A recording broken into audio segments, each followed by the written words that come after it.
আলহামদুলিল্লাহ রাব্বিল আলামিন ওয়াসসালাতু ওয়াসসালামু আলা আকরামিল আমবিয়াই ওয়াল মুরসালিন সাইয়্যিদিনা মুহাম্মদ ওয়া আলা আলিহি ওয়া আসহাবিহি আজমাইন।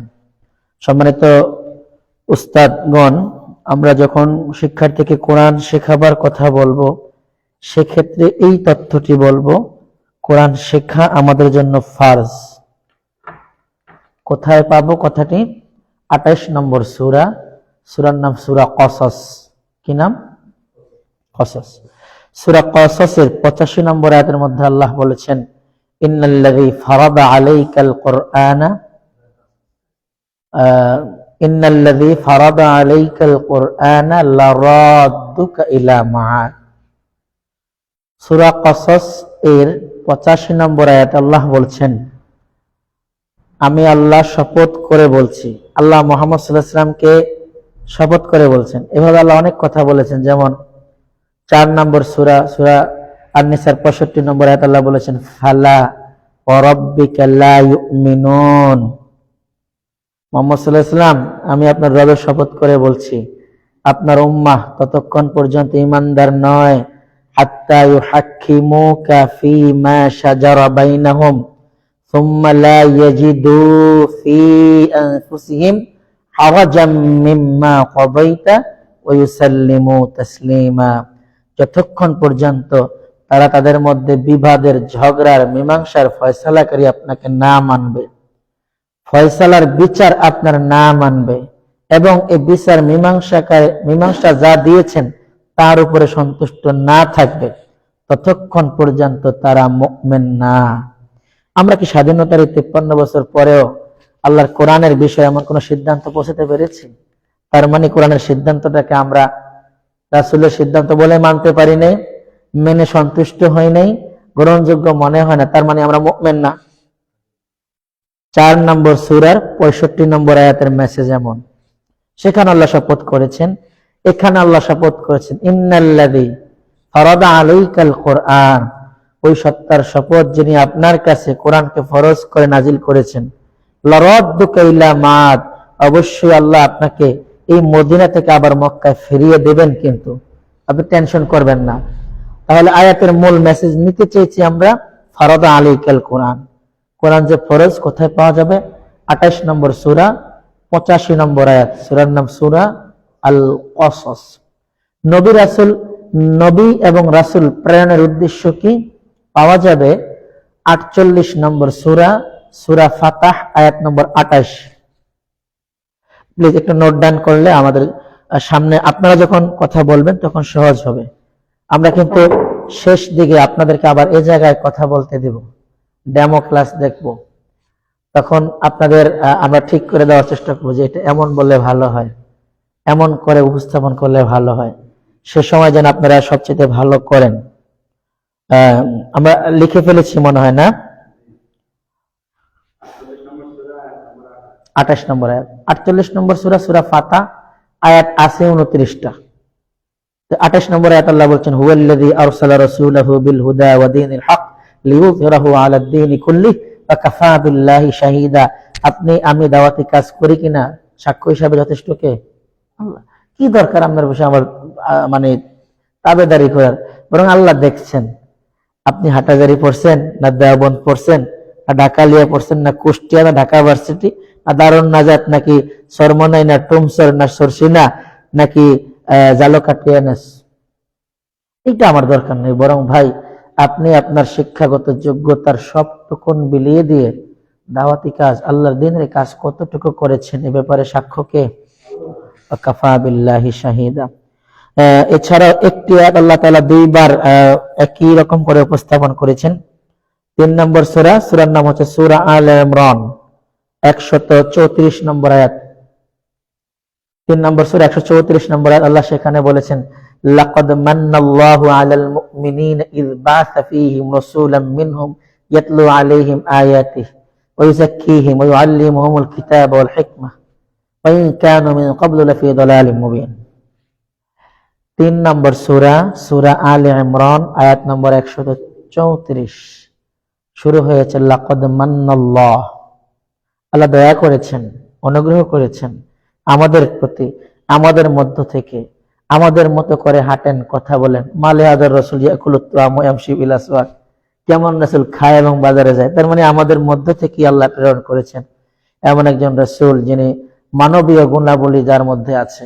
তিনি কি, তিনি তাকে আল্লাহ দাওয়াতি কাজ করার জন্য বলেছেন, যাতে করে নতুন মানুষ হলে আরে মিশমুখ হবে, সিনমুখ হবে, জানমুখ হবে, নতুন টিচার প্রতিষ্ঠানে আসলে যা হয়। বরং আল্লাহ বলছেন, তোমাদের প্রতি অনুগ্রহ করেছি এমন তোমাদের কুরাইশ বংশের, তোমাদের স্বভাষাভাষী, আরাবিয়ান স্বভাষাভাষী এমন একজন মানুষকে, যাকে তোমরা ইত্যপূর্বে আল আমিন বলতে, এমন একজন সৎ ব্যক্তিত্বের কাছেই আমি কোরআন দিয়েছি। এবং তিনি মেসেজ দিচ্ছেন কি, ইদ বাআসা ফীহিম রাসূলাম মিনহুম ইয়াতলু আলাইহিম। এই যে তেলাওয়াতের কথা আসছে, কেন তেলাওয়াত শিখবো না এবং অন্যকে শেখাবো না? প্রশ্ন, কেন তেলাওয়াত শিখবো এবং অন্যকে শেখাবো? নবীওয়ালা কাজের যত হুয়াল্লাযী বাআসা ফিল উম্মিয়িনা বলে যেই কয়টা আয়াত পাবেন, সকল আয়াতে পাবেন ইয়াতলু আলাইহিম ওয়া ইউযাক্কিহিম ওয়া ইউআল্লিমুহুমুল কিতাবা ওয়াল হিকমা। এই কথা কটা পাবেনই, হয়তো সিগা আলাদা আলাদা করে বলা, ভিন্ন ভিন্ন করে বলা, কিন্তু মূল এই কটা বিষয় আছে। একই কথা আপনি পেয়ে যাবেন ৬২ নম্বর সূরা, সূরা জুমআর মধ্যে। কত নম্বর সূরা? ৬২ নম্বর সূরা, সূরা জুমআর মধ্যে, জুমার ২ নম্বর আয়াত। আপনাদের কাছে আমাদের সিলেবাসটা সবার কাছে পৌঁছেছে? দেখেন তো সিলেবাসটা। আমরা শুরু করবো ক্লাসের জন্য বলছি। হ্যাঁ, ঠিক আছে, জাযাকাল্লাহ।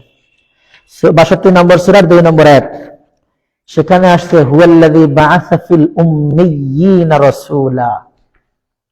ওই একই কথা, হুয়াল্লাযী বাআসা ফিল উম্মিয়িনা রাসূলাম মিনহুম ইয়াতলু আলাইহিম। এই তেলাওয়াত আমার মূল, এত কথা দরকার নেই, আমার মূল দরকার হচ্ছে ইয়াতলু। নবীওয়ালা কাজের প্রথম কাজ হলো ইয়াতলু, তেলাওয়াত করে শোনানো, তেলাওয়াত করতে দেওয়া, তেলাওয়াত শিখানো। তেলাওয়াত শিখানো হলে তাদেরকে ওয়াল হিকমা, হিকমা বের করে, ভাই এটা হারাম, এটা জায়েজ, এটা নাজায়েজ, এখান থেকে দূরে থাকা দরকার। ওয়া ইউযাক্কিহিম মানে গুনাহ থেকে আলাদা করে দেওয়া। এই কাজগুলো যদি আমরা করি, তখনই আল্লাহ সূরা আলে ইমরানের ওই আহ্বান, কুনতুম খায়রা উম্মাহ, আমাদের বিশালের কমেন্টস কি, কুনতুম খায়রা উম্মাহ উখরিজাত লিন-নাস তা'মুরুনা বিল মা'রুফ ওয়া তানহাউনা আনিল মুনকার। তোমরা উত্তম উম্মাহ, তোমাদের কাজ হলো জনগণকে কল্যাণের আদেশ করা, অকল্যাণ থেকে বিরত রাখা। আচ্ছা, আমরা যখন একজন নতুন কোরআনের স্টুডেন্টকে কোরআন শেখাবো, সিলেবাসটা আপনারা পেয়েছেন হাতে? একটু দেখেন তো, উপরে লেখা আছে ইদারায়ে ইসলাহি কিরাত স্কিমের অধীনে 23 ঘন্টায় সহজ পদ্ধতিতে বিশুদ্ধ রূপে আল কোরআনুল আজিম শিক্ষা। পাশে দিয়ে লেখা দৌলতখান উপজেলা মডেল মসজিদ, জেলা ভোলা। প্রথম ক্লাসে আমরা কোরআনুল কারীমের গুরুত্ব দলিল সহ উপস্থাপন করেছি আমরা। এরপরে সাথে আলিফ থেকে খ পর্যন্ত শেখাবো। ভর্তির ফরম দিয়েছি, অবশ্যই পূরণ করেছেন। শেষে দিয়ে আমরা ওজুর পদ্ধতি, ফরজগুলো বলে দিব। এগুলো মোরালিটি, কিন্তু মূল ক্লাস হলো আমাদের কোরআনের গুরুত্ব এবং আলিফ থেকে খ পর্যন্ত শিক্ষা। এবার শিক্ষার্থীরা তোমরা সবাই খাতা কলম এনেছো? যে ওস্তাদ জি এনেছি। প্রথম দিন বলে দিবেন, শিক্ষার্থীরা আমাকে সম্বোধন করবে ওস্তাদ জি বলে। কি বলে? ওস্তাদ জি। সবাই ভালো আছো? হাস্যোজ্জ্বল চেহারায় ক্লাস নেবেন। কেমন আছো তোমরা? খাতা কলম এনেছো? জি ওস্তাদ জি। আচ্ছা ওস্তাদ জি, আমার কলমটা আকলে না, কালি পড়িয়া গেছে, বল পড়িয়া গেছে, কিছু দুর্ঘটনা হতে পারে না? হ্যাঁ, 3টা কলম পকেটে, 4টা কলম ফিরে রাখবেন। আমি টিচার, আমার পকেটে কলম নাই। শিক্ষার্থীদের সময় সময় কলমটাতে সিগনেচার করে, আরে কলম দিয়ে থাকে না রে, হুজুরে খালি পকেটে খোঁজে, না জানে যে কলম নাই। এমনটা যেন না হয়, বরং আমি টিচার, আমার থেকে ওদের শিক্ষার অনেক কিছু আছে। আমার তো অনেক ফান্ড আছে, একটা ফান্ড থেকে 10টা কলম কিনে রাখলাম ব্যাগে, ছোট্ট একটা ব্যাগ ইউজ করবেন। তোমার লেখো না কেন? স্যার ফোহারের কলম নাই, ওর কলম আনার সময় ব্যাগ সিডিয়া ভরিয়ে গেছে, অর্ডার সেরাই দিছে। 64 জন স্টুডেন্ট, 3টা ঘটনা এমন হতে পারে না? তোমরা 3 জনের দিকে আসো। মন খারাপ করছো? হুজুর ওরা 20টা লিখে লেছে, আমার লিখতে নেই। এই নাও, তোমাদের জন্য আমি কলম রেখে দিছি, লিখে আবার আমাকে দিয়ে দিও। হ্যাঁ, ওরা আপনাকে আর ভুলবে না। মিজান স্যারের কলম দিয়ে আজকে লিখছি, স্যারে কত ভালো মানুষ, স্যারে কলম না দিলে লিখতে পারতাম না। এই যে আপনাকে মনে রাখা। আর আপনি যদি বলেন এই কলম না করে দাঁড়ায় দেবো, বেয়াদব, মনোযোগ নেই ক্লাসে, বাইরে যাও, এই কথাগুলো কোরআনের ক্লাসের সাথে যায় না। কোরআনের ক্লাসের সাথে কথাগুলো, আপনি সবচেয়ে সফট সাউন্ড ব্যবহার করবেন। দায়ী যিনি কোরআন যিনি শিখাবেন, তার সাউন্ড হবে সফট সাউন্ড, ব্যবহার হবে একেবারে আদর্শগত ব্যবহার। হ্যাঁ, সবাই লিখেছো আলহামদুলিল্লাহ। হ্যাঁ, খাতা কলম রেডি সবার? জি ওস্তাদ জি। এবার দেখো, আমরা কলম যদি এভাবে উপর থেকে ধরি, নিচের দিকে টান দিই, এই টান দিয়েছো? আপনি জানেন এই টান দেওয়াটা 1 সেকেন্ডের কাজ। তারপরও শিক্ষার্থীর কাছে আসবেন, হতে পারে আপনার কাছে এমন কোন শিক্ষার্থী আসছে জীবনে দাগ দেয় নাই, আলিফ বাতা জানি না, ওকে আল্লাহ এটা কি আপনি এসে দেখলেন আহের এটা বেহাক হয়ে অবস্থা খারাপ, লাড়ির মতো এমন এমন ঘুরছে, সাপের মতো। আপনি কাছে এসে বললেন মাশাআল্লাহ অনেক সুন্দর হয়েছে, কি নাম তোমার? ওস্তাদ জি আরিফ। আরিফের লেখাটা অনেক চমৎকার হয়েছে, মাশাআল্লাহ। আচ্ছা, ওরে মাশাআল্লাহ বললে কি আমার গুনাহ হবে? কমে যাবো কিছু? আপনি বলেন না কেন ওকে? আল্লাহর নবী যেমন দিনে দাওয়াতি কাজ করতেন, রাতে সাহাবায়ে কেরামের জন্য দোয়া করতেন, আল্লাহ আমার অমুক সাহাবীর চরিত্রটা পরিবর্তন করে দেন, আল্লাহ এর মধ্যে মেধা আছে, শাসক বানাতে চাই। মুআয ইবনে জাবাল কি ইয়ামানে এমনি গভর্নর হয়? নবীর দোয়ার ফসল। ওমর কি এমনি হয়? নবীর দোয়ার ফসল। দোয়ার ফসল না? আপনি শিক্ষার্থীর জন্য কয়দিন দোয়া করছেন? খালি আইসেন আর চাকরিটা ভালো লেগে গেছেন কি? স্যার এমন না বিষয়টা? আপনি দোয়া করেন না একদিন, তো আপনার এই শিক্ষার্থী কিভাবে আপনাকে সাইকেল থেকে নেমে সালাম দেবে?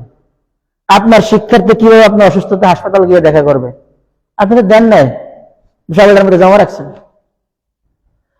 বরং তাকে বললাম মাশাআল্লাহ অনেক সুন্দর হয়েছে, এই কিন্তু অপেক্ষায় আছে ওস্তাদ জি আমার লেখা কত চমৎকার, দেখেন দেখলেই কিন্তু আরেকবার কি জানি বলে, আপনি কি বলবেন যে বারাকাল্লাহ, আল্লাহ তোমাকে বারাকাহ দান করুক। একে গিয়ে বলুন হাইয়াকাল্লাহ, জাযাকাল্লাহ, আকরামাকাল্লাহ, আনআমাকাল্লাহ, আরো কয়টা মুখস্থ করিয়ে নেবেন। একে বলেন চমৎকার, খুব ভালো হয়েছে। আর কিচ্ছু না পারলে বলবেন যে তোমাদের সবার লেখাগুলো আমাকে খুব বিমোহিত করেছে। শিখাইলেন কি? আলিফ। আলিফ। এবার বললাম শিক্ষার্থীরা, এই যে ছোট্ট করে যে দাগটি দিয়েছি, এর নাম বাংলায় হলো আলিফ। আচ্ছা, আমি আলিফ লিখতে যা করলাম এটা কিন্তু 1 সেকেন্ডের কাজ। এই লেখো লেখো আলিফ আলিফ আলিফ, এইভাবে করতে পারতাম। এই যে আমার বডি ল্যাঙ্গুয়েজ, এই যে আমার কথা, কোনোটাই কোরআনের সাথে যায় না। বরং আমি যে আস্তে আস্তে করে দেখিয়েছি, এটার নাম আলিফ। এটাও আলিফ হয়, কিন্তু আলিফটা কিভাবে আলিফ হয়েছে শিক্ষার্থী জানেই না, কোন ফাঁকে দিয়ে হুজুর টান দিয়ে কি করছে জানেই না। এই জন্য আপনি এমন করে লিখবেন যাতে সে জানে কলমটা কিভাবে ধরতে হয়। আচ্ছা, আল্লাহ নবীর একটা সুন্নাহ নেন, রাসূল সাল্লাল্লাহু আলাইহি ওয়াসাল্লাম সাহাবায়ে কেরামকে কোনো কথা বক্তব্যে বললে 3 বার বলতেন। কয়বার? বোঝানোর জন্য, বোঝাবার জন্য আস্তে আস্তে করে শব্দ ভেঙে ভেঙে বলতেন। আর আপনি টিচার গড় গড় গড় করে একটা পরে বুঝছো বুঝছো, বুঝছো বুঝছো যেটা বলে এটার কোনো দাড়ি কমা নাই কেন? আমার মনে হয় আপনি তো আমাদের আদর্শ কোরআনের টিচার, আদর্শ টিচার না? লিখবেন আলিফ। এবার দেখো শিক্ষার্থীরা, আমার দিকে তাকাও সবাই, আলিফ আলিফ, তার মানে এই নিচের ঠোঁটের পেট আর উপরের দাঁত, আলিফ আলিফ। 3-4 জন মনে করেন যে চুপ করে বয়ে রয়েছে ঘুম দিয়া, পড়া ভিতরে থেকে আসে না, কথা বলে না, সমস্যা। এদের কাছে কি হবে? এই ফাতেমা তুমি বলো তো আলিফ। হ্যাঁ, অনেক সুন্দর সাউন্ড, আরেকটু জোরে বলো তো আলিফ। কারো কোনো শব্দ চয়নে, কোনো লেখায় কোনো শিক্ষার্থীকে ইগনোর করা যাবে না, অপমান করা যাবে না, অবহেলা করা যাবে না। কারণ শিক্ষার্থীরা এখন তাদের যে কোনো অপমানের অ্যাকশন নিতে গিয়ে যে কোনো সিদ্ধান্ত নিয়ে নেয়। সারে পরীক্ষার হল বাইর করছে, জীবন দেখ পুরা ফাইনাল লোকে ফাঁস দিয়ে দিছে। হ্যাঁ, এরপরে স্যারে আমার অপমান করছে, যা দিলাম স্যারের টাকা, আমি ফেল করছি, নাই জীবন নাই, দেখ গলার মধ্যে ফাঁস দে। এই জন্য আমরা আমাদের ক্লাসটাকে সাজাবো অন্য আঙ্গিকে, কোনো ইগনোর নাই, কোনো অপমান নাই, বরং প্রতিটা শব্দে মাশাআল্লাহ, জাযাকাল্লাহ, এবার শিক্ষার্থীকে ধারণ করে শিখাবেন, শিক্ষার্থীরা বোর্ডের লেখাটা যখন তোমাদের খাতায় লেখা শেষ হবে তখন তোমরা নিজ উদ্যোগে বলবে আলহামদুলিল্লাহ। কি বলবে? তাতে করে আমার কানে আওয়াজ পৌঁছালে আমি বুঝবো যে লেখাটা হয়েছে। না হয় আমি লেখছো লেখছো তুমি লেখছো এভাবে বলার কোনো সুযোগ নেই, এত সময় আমার নাই। তাইলে তোমরা যখন নিজ উদ্যোগে কি বলবে আলহামদুলিল্লাহ, তখন আমি বুঝবো লেখাটা হয়েছে। আপনি লিখেছেন আলিফ, হ্যাঁ অনেক সুন্দর, লেখেন, লেখা শুরু করেন, বারাকা শুরু হয়ে যাবে ইনশাআল্লাহ। আলিফ, এবার এই আলিফটাকে যে কোনো কৌশলে 10 বার পড়াবো। কয়বার? 10 বার পড়াবো, যে কোনো কৌশলে আলিফ আলিফ। হ্যাঁ, এবার শিক্ষার্থীকে বলবেন, শিক্ষার্থীরা আচ্ছা যিনি ক্লাস নেবেন, যিনি টিচার, তার প্রথম ফরজ দায়িত্ব হলো এই 2 চোখের কন্ট্রোলে পুরো ক্লাসটাকে নিয়ে নেওয়া। আই কন্টাক্টে আপনি সবাইকে নিয়ে আসবেন। আপনি পড়ানোর পিছনে বাদাম খায় ক্লাস নেওয়া দরকার নেই। আপনি পড়ানোর পিছনে কলম দিয়ে খোঁচাখুচি করে হয় বাইরে হয়ে যাবেন, আমি ক্লাস নেব না। কি করবেন? আই কন্টাক্টে নিয়ে আসবেন। যেটা বেশি দুষ্ট, মারা ফরজ, এর সামনে নিয়ে আসবেন। আইয়ুব তুমি সামনে বসো। অনেক ভালো ছেলেটা, এই ভালো বলার কারণে এতক্ষণ ওর আত্মা জাল লড়ছে, সব অবশ হয়ে গেছে। হ্যাঁ, আইয়ুবের চোখগুলো অনেক সুন্দর। আল্লাহ তোমার চোখগুলো কোরআনের জন্য কবুল করুক। কারণ একটু আগে দেখছেন চোখ টিপ দেওয়ার না আরেকজন, কিন্তু এই কথা বললে কি ক্লাসে মান সম্মান থাকে? আপনি ওর চোখগুলো আল্লাহর জন্য দিয়ে দেন। একটু আপনি কৌশলে ওকে চোখ ঠিক করলেন, হাত পাও ঠিক করলেন। আইয়ুব এত ভালো মানুষ, আমি একটা নোক্তা দিলেও সে খাতায় লিখে। অনেক বিনয়ী ছেলে। এই আপনার প্রতিটা কথা কিন্তু ওর এখানে টাচ করে। আপনি তো গল্প করেন না, করছেন কোরআনের জন্য ওরে ফার্ম দিয়েছেন, কোরআন শিখানোর জন্য ওখান থেকে নিয়ে আসেন। কোরআনের প্রথম শিক্ষক হলো আল্লাহ, কে? দ্বিতীয় শিক্ষক হলো জিব্রাইল, তৃতীয় শিক্ষক হলেন মুহাম্মাদুর রাসূলুল্লাহ। এই মুহাম্মাদুর রাসূলুল্লাহ সাল্লাল্লাহু আলাইহি ওয়াসাল্লাম কি বলছেন জানেন? আল্লামানি রাব্বি ফাআহসানা তা'লিমি ওয়া আদ্দাবানি রাব্বি ফাআহসানা তা'দিবি। আমার রব আমাকে শিখিয়েছেন, এর চেয়ে ভালো কোনো ইলম শিক্ষা হতে পারে না। আমার রব আমাকে শিষ্টাচার শিখিয়েছেন, এর চেয়ে ভদ্র ভালো কোনো শিষ্টাচার হতে পারে না। এই তো মুহাম্মাদুর রাসূলুল্লাহ কোরআনের টিচার, আল্লাহ কোরআনের টিচার। ওই যে আপনারা বলছে আলাস্তু বিরাব্বিকুম, এরপরে দুনিয়া পড়ে একরা পর পর, আবার বলতেছে পর বা বুঝিয়া পর বা ফালা তাদাব্বারুল কোরআন।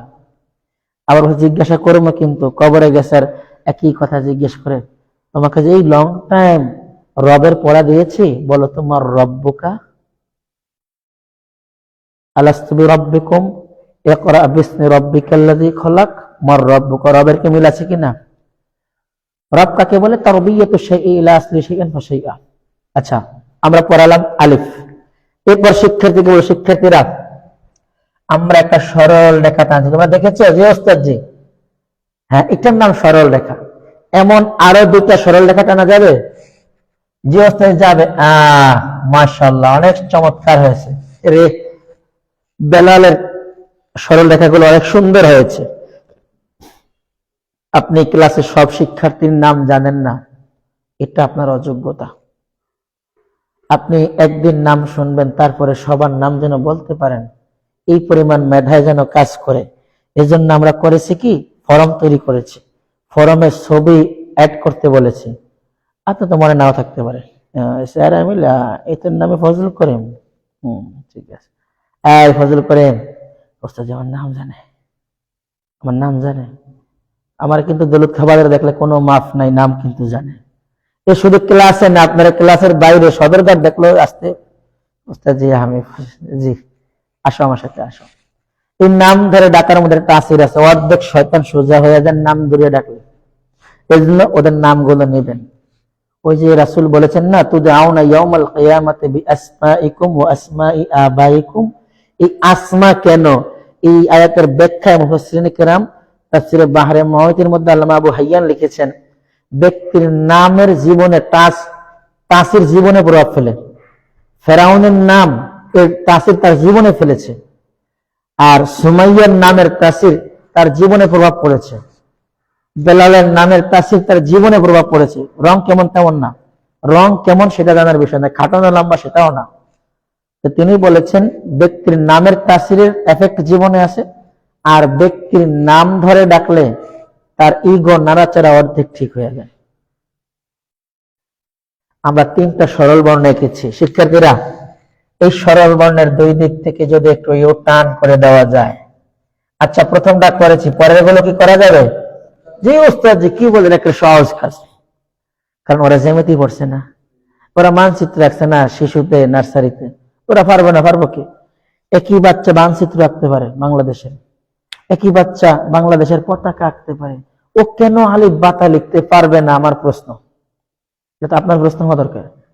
এত কিছু যে পারে, ত্রিকোণ ত্রিভুজ আঁকে হুজুর, তো কেন বাতাসা পারবো না? কেন না শিখে থাকবে?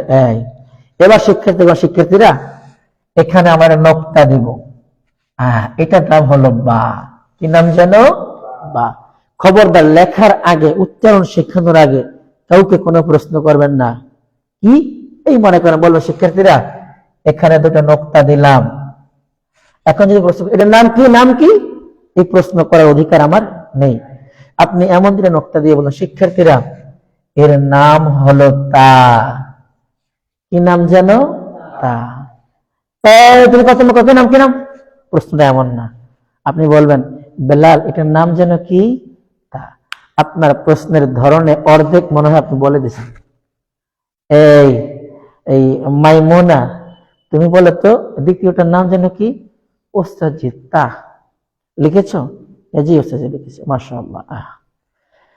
আপনি একটা হলো আই কন্টাক্ট, দ্বিতীয়ত হলো এই মুখে কন্টাক্ট করবেন।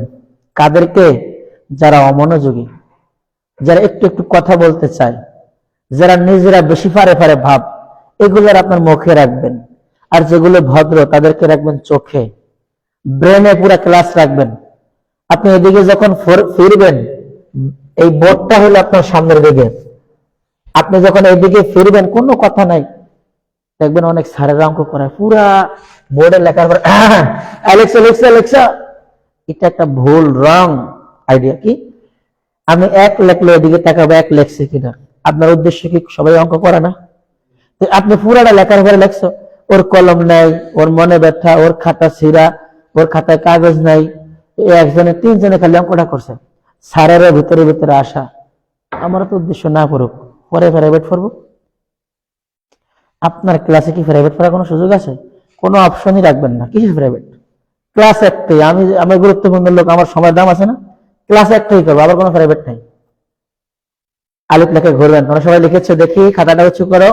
আপনি আসলে পিছন চেয়ার পর্যন্ত দেখেন না, তারপরে বলেন আলহামদুলিল্লাহ, অনেক সুন্দর হয়েছে, ক্লাসটা খুব প্রাণবন্ত হয়েছে। তোমরা লেখলে জানে কি বলবে? আলহামদুলিল্লাহ। আমি তো জানেন কি আলহামদুলিল্লাহ বলছে।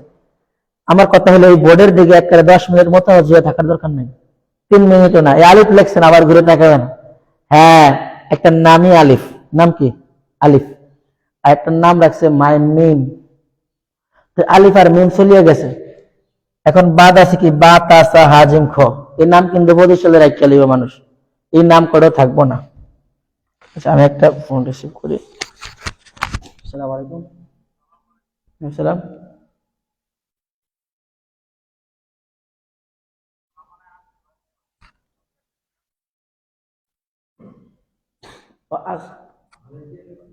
আচ্ছা ঠিক আছে।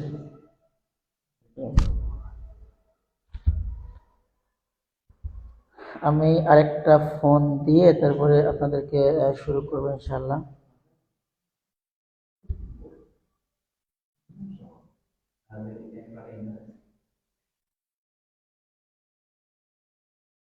বিষয়টা হলো কি, যেদিন আমরা লাইভ, তাহলে দেখেন এই আমরা শিখালাম কি? তা। এসে বলো শিক্ষার্থীরা, এই বায়ের পরে যেন কি? তা। আপনি কিন্তু বলেন নাই, কিন্তু বায়ের পরে তা। এবার বলবেন আলিফ, বা তা, বা, বলেন বা তা। বা বলার সময় দেখাবেন এই 2 ঠোঁটের ভিজা জায়গাটা বায়ের জায়গা, বা। বা বলার সুযোগ নাই, মানে ভিজা জায়গা, বা বা। তা, জিহ্বার আগে দাঁতের লাগে তা। এগুলো শিক্ষার্থীরা, আমরা এই অক্ষরের উপরে 2টি নোক্তা দিলে যেন কি হয়? তা।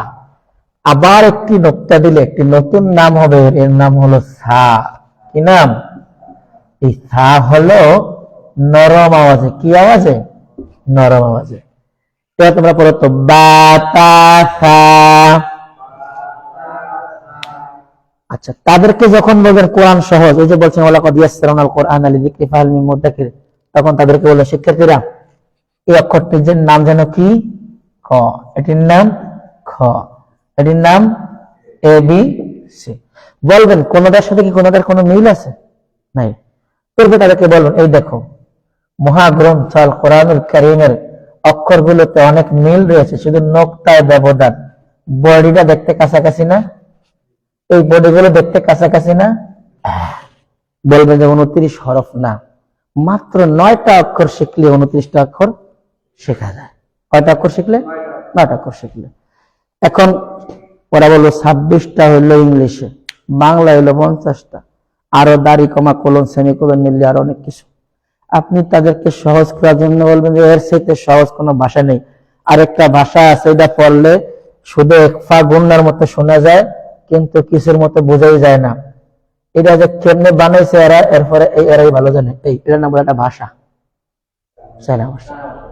চায়না ভাষা আমার কাছে হয়তো কষ্ট মনে হতে পারে, কিন্তু ওরা তো যারা বলে, লিখে, শিখে, প্রচার করে না, এই দেশ চলছে। এখন এদেরকে বলবেন সহজ যা, তার নাম হলো কোরআন।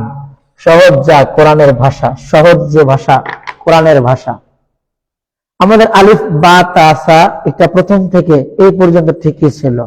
আপনারা যে এ বি সি ডি বলেছেন, এখন এটারে বলে এ বলে না, আর বি সি ডি ঠিক আছে। আচ্ছা, ফাদার এবং মাদার বলতাম আমরা আগে, এখন এর নাম হলো ফাদা এন্ড মাদা। আর বাদ ফুরিয়ে যাব, আর উচ্চারণ হয় না। এই আস্তে আস্তে এইটা বাদ ফুরিয়ে গেছে। এরা চিন্তা করছে আরবিতে যদি তাজবিদ থাকে, ইংলিশে কেন থাকবে না? বাংলা আবার চিন্তা করছে আমরা কিছু তাজবিদ নাজিল করব, সব দীর্ঘিকার উড়ে রসিকার বানিয়ে দিছে। প্রত্যেক বছর বাংলা অভিধানে দেখবেন নতুন নতুন তাজবিদ নাজিল হয়েছে। এবার আমরা পড়াবো বা আলিফ বা তা সা। কেন তিনটাকে এক শ্বাসে পড়লাম? তিনটা দেখতে একরকম। আবার বললো যে এটা একটা প্যাকেজ। আলিফ এক প্যাকেজ, বা তা সা এক প্যাকেজ।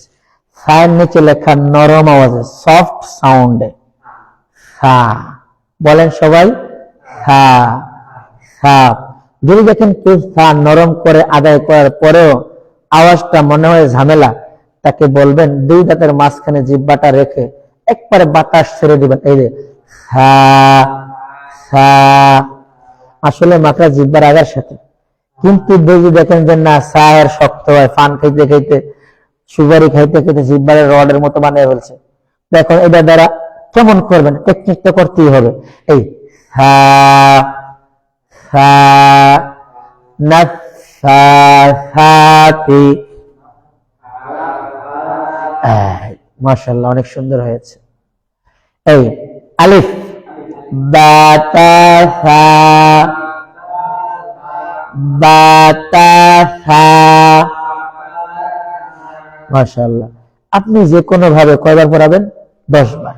এবার নিচে এসে শিক্ষার্থীদেরকে পড়াটা নেবেন। প্রথম বক্তব্য, শিক্ষার্থীরা উচ্চারণ গুলো মুছে দিলে কি পড়া যাবে? জি উস্তাদি যাবে। আচ্ছা, দিলেন উচ্চারণ মুছিয়া। উচ্চারণ মুছে দেওয়ার পর যা ঘটলো, এবার জিজ্ঞেস করুন শিক্ষার্থীরা, আমি কিন্তু সত্যি সত্যি তোমাদের পরীক্ষা দেব, এই পরীক্ষায় কোনো প্রশ্ন নেই, খাতা কলমও নেই। কি? আচ্ছা, এখানে হলো 3, এখানে 1, এখানে 2। প্রশ্ন নম্বর 1, এর মধ্যে কোনটি নরম আওয়াজে? সৃজনশীল প্রশ্ন না স্যার, কোন নাম এখানে নেই। 3 নাম্বার বলবেন এই প্যাকেজ থেকে আমরা পরীক্ষা নিচ্ছি আলিফ বাদ, তাহলে 1 2 3 এর মধ্যে কোনটি নরম আওয়াজে? 3। আচ্ছা, মাশাআল্লাহ। এরপরে জিজ্ঞাসা করবেন শিক্ষার্থীরা, এখানে 1 2 3, 1 এ কি হবে? 2 এ, 3 এ। আবার জিজ্ঞেস করবেন শিক্ষার্থীরা, এখানে 1 আর 2 দেওয়া আছে, বলতো 1 নক্তাযুক্ত অক্ষরটি যদি 1 এ বসাই, 2 2 নোক্তা বিশিষ্ট অক্ষরটি যদি 2 এ বসাই, 3 নোক্তা বিশিষ্ট অক্ষরটি যদি 3 নম্বরে বসাই, তাহলে অক্ষরটি কোনটা কোন জায়গায় বসবে? সৃজনশীল প্রশ্ন ছেড়ে দিবেন। ওরা যদি এটা বলতে পারে, মনে করবেন বাতাসা হয়েছে, সামনে যাবেন, সামনে গিয়ে শিক্ষার্থীরা একটা সরল রেখা, আবার এভাবে 3টি সরল রেখা একা যাবে, জি ওস্তাদজি যাবে, হ্যাঁ অনেক সুন্দর হয়েছে, মাশাআল্লাহ। একটু ঘুরবেন, একটু ফাঁকে ফাঁকে যাবেন, দেখবেন। তবে কোন শিক্ষার্থীর একেবারে গায়ে ভরি মাথায় হাত দিলে, হ্যাঁ অনেক ভালো ভালো মা, তুমি ভালো আছো, দরকার নেই। আপনি শিক্ষার্থী থেকে 1 ফিট দূরে থাকবেন। কয় ফিট? 1 ফিট। ছেলে হোক মেয়ে হোক 1 ফিট দূরে থাকবো ইনশাআল্লাহ। এখনকার শিক্ষাক্রম আর আল্লাহ নবীর সময়ের শিক্ষাক্রম, পাঠদান পদ্ধতি, মানুষের নেচার, আদব কায়দা, রুচি অনেকটাই এলোমেলো। এলোমেলো না? এই জন্য 1 ফিট দূরে থেকে কথা বলবেন। এই মনে করি আমার 1 ফিট কাছে, অনেক সুন্দর হয়েছে মাশাআল্লাহ। এর চেয়ে বেশি কিছু না, কাছেও না। মাথা হাত বুলেছেন, বাচ্চাটা ইয়াতিম জানেন, আরে এতিমের মাথায় হাত বুলে সোয়াব, এটাও করবেন না, দরকার নেই। আমরা আমাদের জায়গাটা হদুদ, সীমা রেখা রেখে চলবো। কোন এক টিচার যেন হয় মডেল। আল্লাহ স্বামী এবং স্ত্রীর মধ্যে হদুদ দিয়েছেন না? হেরাজের গলায় গলায় মিলিয়ে যায়, তাহলে স্ত্রী কদিন পরে স্বামী রাখবো, তুই তুই তুই আমার বাইরে করতে না শিখে দিবি, হৃদয় দে। যারা হদুদ রক্ষা করতে পারে না, স্ত্রী এমন বলে, এই স্বামীর এমন বলে। আপনার একান্ত স্ত্রী, তারপরে হদুদ সীমা রেখা ঠিক রাখেন। আপনার মেয়ে, হদুদ সীমা রেখা ঠিক রাখেন। আপনি কি জানেন না আল্লাহ বলেছেন জোহরের আগে, ফজরের আগে পরে, এরপরে এশার পরে 4টা নামাজের ওয়াক্তের নাম লিখে দিয়ে আল্লাহ বলেছেন, এই সময় একান্ত গৃহ পরিচারিকা যে পরিষ্কার করে, কাজের বুয়া ফ্লোর মোছে, সেও যেন অনুমতি নিয়ে রুমে ঢোকে। সন্তান তো দূরের কথা। রাসূলকে জিজ্ঞাসা করলেন সাহাবী, আল্লাহ রাসূল, তাইলে কি আমি আমার মায়ের রুমে ঢুকতে অনুমতি লাগবে? রাসূল বললেন, তুমি কি তোমার মাকে উলঙ্গ দেখতে পছন্দ করো না? বললেন, তোমার মায়ের রুমে তুমি ঢুকতে অনুমতি লাগবে। বাবা তার কন্যা, উপযুক্ত কন্যার রুমে ঢুকতে অনুমতি লাগবে। এটার নাম হদুদ, সীমারেখা। আচ্ছা, এরপর বলেন শিক্ষার্থীরা, এই দাগের বাম দিক থেকে একটু নিচের দিকে নিয়ে আসবো। নিয়ে আসলাম তো, দেখি সবার কেমন হয়েছে। ফয়জুল্লাহটা অনেক সুন্দর হয়েছে মাশাআল্লাহ। এই বেলার একটা চমৎকার, ইসলামের প্রথম মুয়াজ্জিন। বললাম সবাই বোর্ডের দিকে তাকাও, তাকাইছে তো? বললাম আমরা যদি এই দেখো এভাবে যদি ঘুরে নিয়ে আসি মাথার থেকে এদিকে, এই সবগুলো অক্ষরের একটা নাম আছে, কি নাম যেন? হা। এখন সবগুলো কোন স্টাইলে আছে? হায়ার স্টাইলে। আচ্ছা, প্রথমটা অক্ষরের নাম হা, পরেরটার মধ্যে নোক্তা, উপরে নোক্তা, এটার নাম হলো জিম। এটার নাম কি? জিম। আর এটার নাম হলো খ। এবার হায়ের নিচে লেখা, গলায় চাপ দিয়ে, গলায় ছয় আকারে চাপ দিয়ে, জিমের নিচে লেখা শক্ত আওয়াজে। আচ্ছা, এবার আপনি পড়াবেন হাজিম খ। একটু বৈপরীত্যতা মনে হবে, এর হারা জীবন শিখছি জিম হা খ, এই হুজুরে নতুন কোরআন শিখাইতেছে, মানে নতুন সিস্টেম না বললে বলছে কি নতুন কোরআন পড়াইতে আসছে। এমন কথা বললে দিবে আপনারা, আপনি তো ব্যাহত হবেন, আহত হবেন। ভাই, নতুন কোরআন নয়। হাদিসের কোন জায়গায় আলিফ বাতা সিরিয়ালে লেখা নাই, কোরআনের কোন জায়গাও লেখা নেই। এখন কেন আমি হাকে আগে লিখছি? হাটা গলায় চাপ দিয়ে, কি দিয়ে? এই শক্ত মাখরাজটা আমি আগে লিখেছি। এরপরটা হলো জিম, গলায় চাপ দিয়ে খ, আর গলা শক্ত আওয়াজে খ, কোনো কথা নেই। আচ্ছা, এখানে বাটা সায়ের আগে ক্ষেত্রে যদি সাটা আগে শিখতাম, তাটা পরে শিখতাম, বাটা এমন শিখতাম, শেষে শিখতাম, তাহলে আমাদের কাছে দুর্বোধ্য মনে হতো না? 1 নোক্তা দিয়ে শুরু করেছি, তার মানে হলো একটু ছোট থেকে তারপরে বড়, তারপরে বড়। এখানেও ঠিক একই রকম, নোক্তা নাই আবার আমরা আগে শিখলাম হা। হা কি আগে শিখলে কোনো গুনাহ হওয়ার সম্ভাবনা আছে? আচ্ছা, কোনো ফতোয়া ফারাজ নাই এই বিষয়ে, তাহলে আমরা নিলাম হাজিম খ, হাজিম খ। এবার বলবেন আলহামদু। মাশাআল্লাহ, অনেক সুন্দর হয়েছে। জিম শক্ত আওয়াজে, জিম রাজিম শাইতানির রাজিম। মাশাআল্লাহ, অনেক সুন্দর হয়েছে। আমাদের এই মিলে এই কাজটি এখানেও করব। বলবো শিক্ষার্থীরা উচ্চারণগুলো মুছে দিলে পড়া যাবে। যাবে ওস্তাদজি, আসো এখানে এগুলো নিয়ে আসবেন। আচ্ছা বলো তো, এই 1 2 3 এর মধ্যে কোনটার অনক্তা নিচে? হ্যাঁ ওস্তাদজি 2 নম্বরটার, জিমের। আচ্ছা কোনটা উপরে? 3 নম্বরটার। আচ্ছা 1 2 3 কোনটা গলায় চাপ দিয়ে? হ্যাঁ 1 নম্বরটা গলায় চাপ দিয়ে। আচ্ছা 1 2 3 এর মধ্যে কোনটা শক্ত আওয়াজে? আর 2 নম্বরটা গলায় শক্ত আওয়াজে।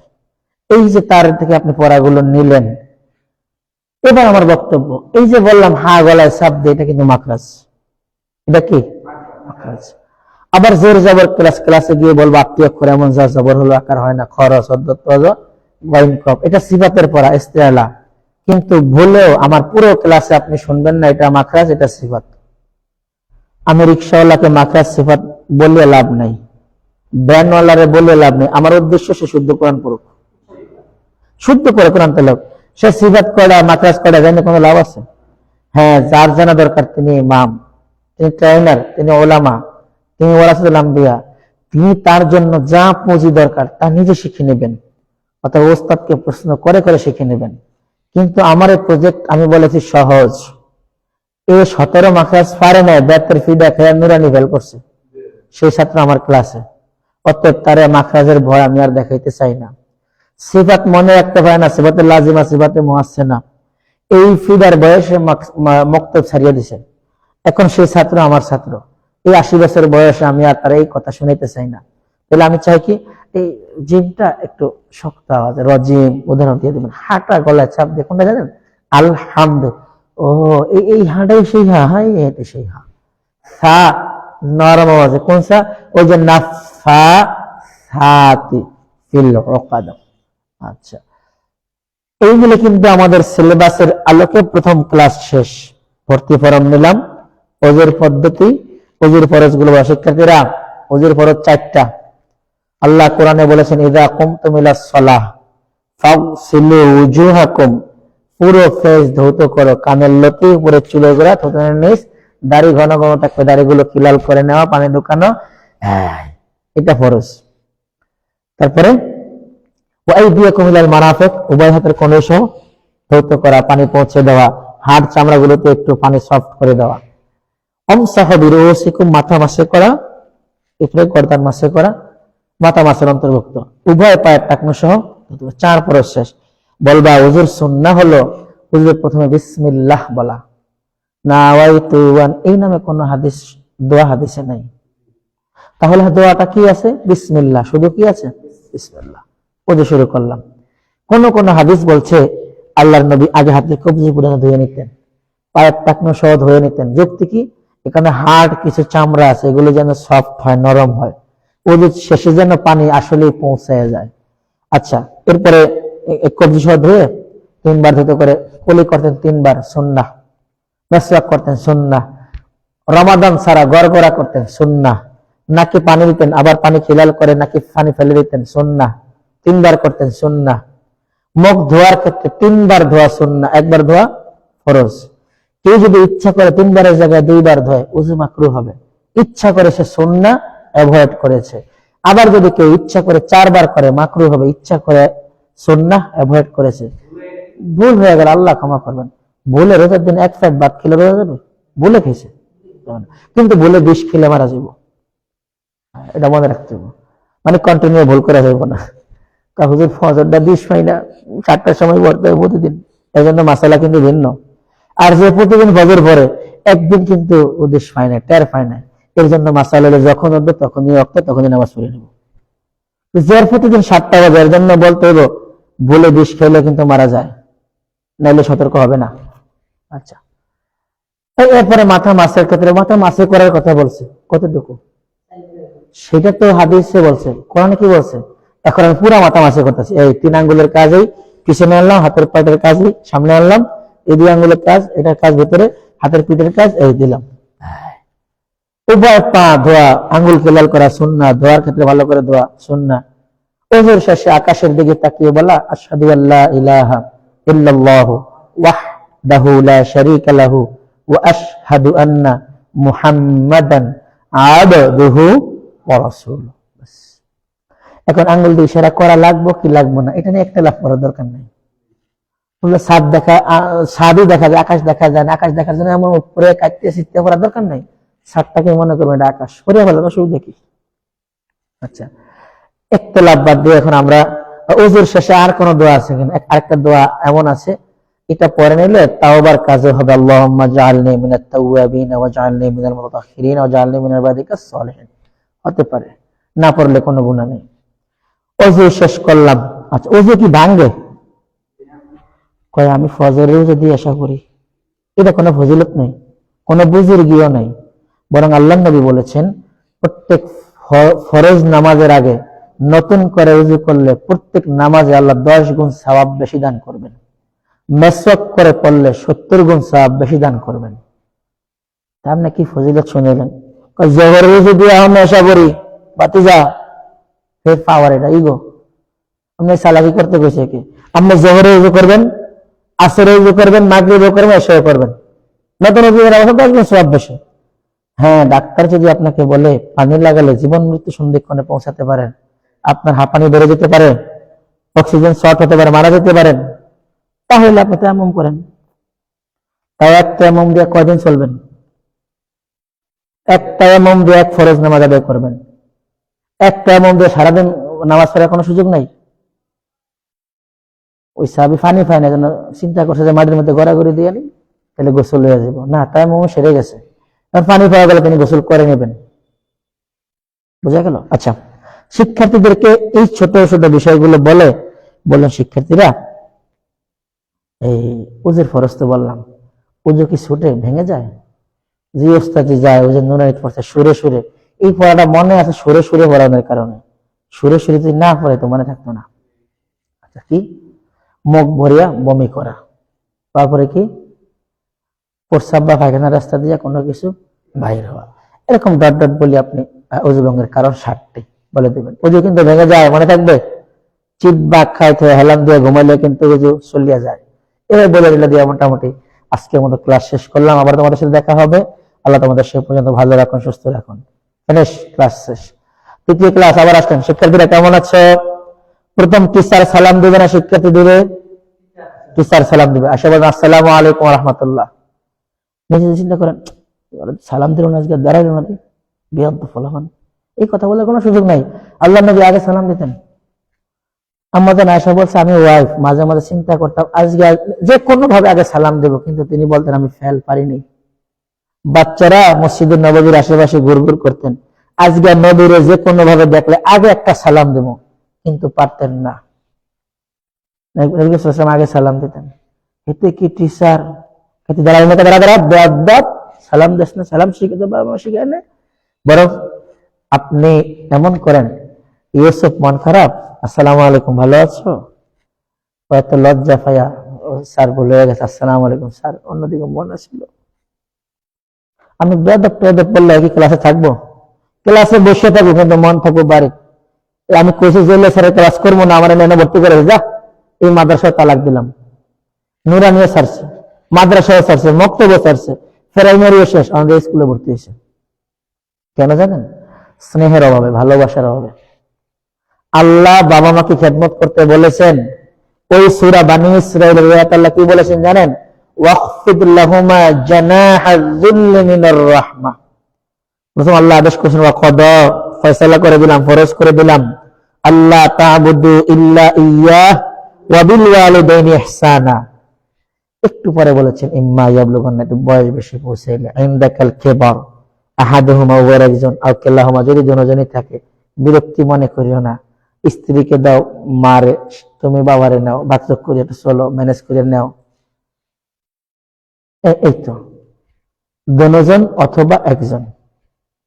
ওয়ালা ফালা তাকুল লাহুমা উফফিউ ওয়ালা তানহারহুমা, খবরদার এমন ভাষা, এমন অ্যাটিটিউড, এমন চরিত্র তুলে ধরো না যে কারণে তারা উফ বলে, অথবা তুমি বাধ্য হতে খুব জ্বালায় কি আর আমার আর দুটা ভাই হলো না, আব্বা আমি আরো ভুলে গেছে না, আমি আমার ঘরে কি, এই যে অ্যাটিচিউড গুলো, এগুলো উফ এর কারণ এবং তানহার এর কারণ, ইগনোর করার কারণ।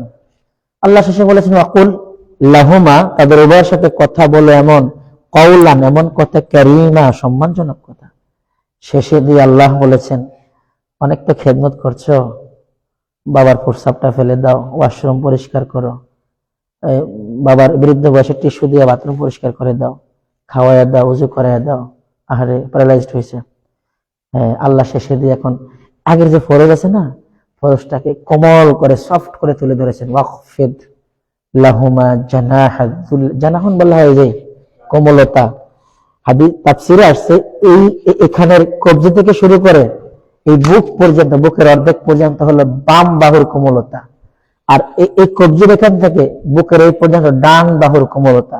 এই জন্য স্ত্রীকে ভালোবাসতে এখানে সিনায় রাখবেন, এখানে রাখবেন। আর এই জায়গাটাকে আল্লাহ কনফার্ম করেছেন জানাহুল মিনার রাহমা, বাবা মাকে এই কোমলতার জায়গাকে জড়িয়ে রেখো। অকুল, তাদের জন্য আমি আল্লাহর কাছে বলো রব্বির হামহুমা কামা রাব্বায়ানি সগীরা। এই ছোট্ট ছোট্ট মোরালিটির কথাগুলো বললে দেখবেন দারুণভাবে ওরা উৎসাহিত হবে এবং ওরা আপনার কথাগুলো নেবে। কারণ এই কথাগুলো ওদের প্রতিষ্ঠানে বলা হয় না, এই কথাগুলো ওদের সিলেবাসে নেই, এই কথাগুলোর এমন উপস্থাপন ভঙ্গির কোনো টিচার নেই আপনি ছাড়া। আপনি আল্লাহর রাস্তায় দাওয়াতি কাজ করেন, আজকে সন্তানের অবহেলার কারণে কত বাবা মা বৃদ্ধাশ্রমে, কত বাবা মা অন্যের বাসায় কাজ করছে। কেন? এই জায়গাগুলো আমাদের কাজ করা দরকার। দ্বিতীয় ক্লাস, দাল থেকে জোয়া পর্যন্ত। সেদিন আবার ওযু ভঙ্গের কারণ, সুন্নত ওযুর মুস্তাহাব, সুন্নত ওযুর দোয়া, ভর্তি ফরম নেওয়া এবং পাসপোর্ট সাইজের ছবি সংগ্রহ করা। আমরা মনে হয় আমাদের ওয়াদা অনুযায়ী আজকে ক্লাস শেষ করে দেই, নাকি আপনারা আরো 10 মিনিট সময় দিবেন? তাহলে দ্বিতীয় ক্লাস শেষ করে দেই। হ্যাঁ উস্তাদ,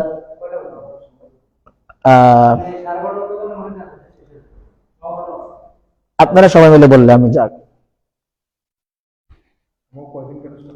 আমাদের 5 দিন, 5 দিনে 23 ক্লাস শেষ করে দেব। আচ্ছা, তাহলে আজকে কি আর করবো? আচ্ছা, তাহলে না, আজকে আমরা শেষ করে দিই। কালকে আমরা বাইরের কথা কমায় দিয়ে ক্লাস করব এবং আমরা খেয়াল করবো যেন 9টায় আসি। হ্যাঁ, 9টা থেকে শুরু করলে আমাদের ইনশাল্লাহ শেষ হয়ে যাবে। জাযাকুমুল্লাহ খাইর।